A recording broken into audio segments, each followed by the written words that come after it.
ইরানে পরমাণু ও সামরিক স্থাপনা লক্ষ্য করে একের পর এক হামলা চালায় ইসরায়েল। তাতে দেশটিতে হতাহতসহ ব্যাপক ক্ষয়ক্ষতি হয়েছে।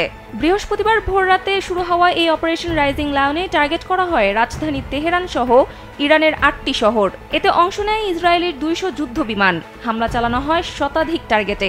এরপরই বিভিন্ন দেশ ইরানের পাশে এসে দাঁড়িয়েছে। মধ্যপ্রাচ্যের মুসলিম দেশ ছাড়াও বিশ্বের অন্য প্রান্ত থেকেও সমর্থন পাচ্ছে তেহরান।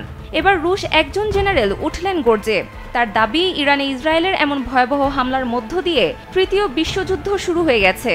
৫১ বছর বয়সী আপ্তি আলাদিনভ নামের ওই মেজর জেনারেল রাশিয়ার সামরিক বাহিনীর বেশ প্রভাবশালী কর্মকর্তা হিসেবে পরিচিত।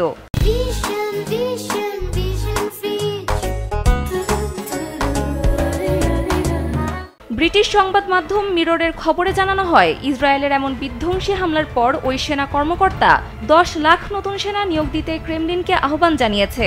বর্তমানে রাশিয়ার সশস্ত্র বাহিনীর প্রধান সামরিক রাজনৈতিক বিভাগের উপপ্রধান হিসেবে নিয়োজিত আলাদিনভ বলেছেন, নতুন মোড় নেওয়ার পাশাপাশি যুদ্ধ ইতোমধ্যে একটি গতি পেয়েছে। তাদের সেনা মোতায়েন ঘোষণা দেওয়া উচিত উল্লেখ করে এক টেলিগ্রাম পোস্টে তিনি বলেন, অন্তত ৫ লাখ মানুষ আগেভাগে প্রস্তুত করতে হবে, তবে বাস্তবে তা হওয়া উচিত ১০ লাখ।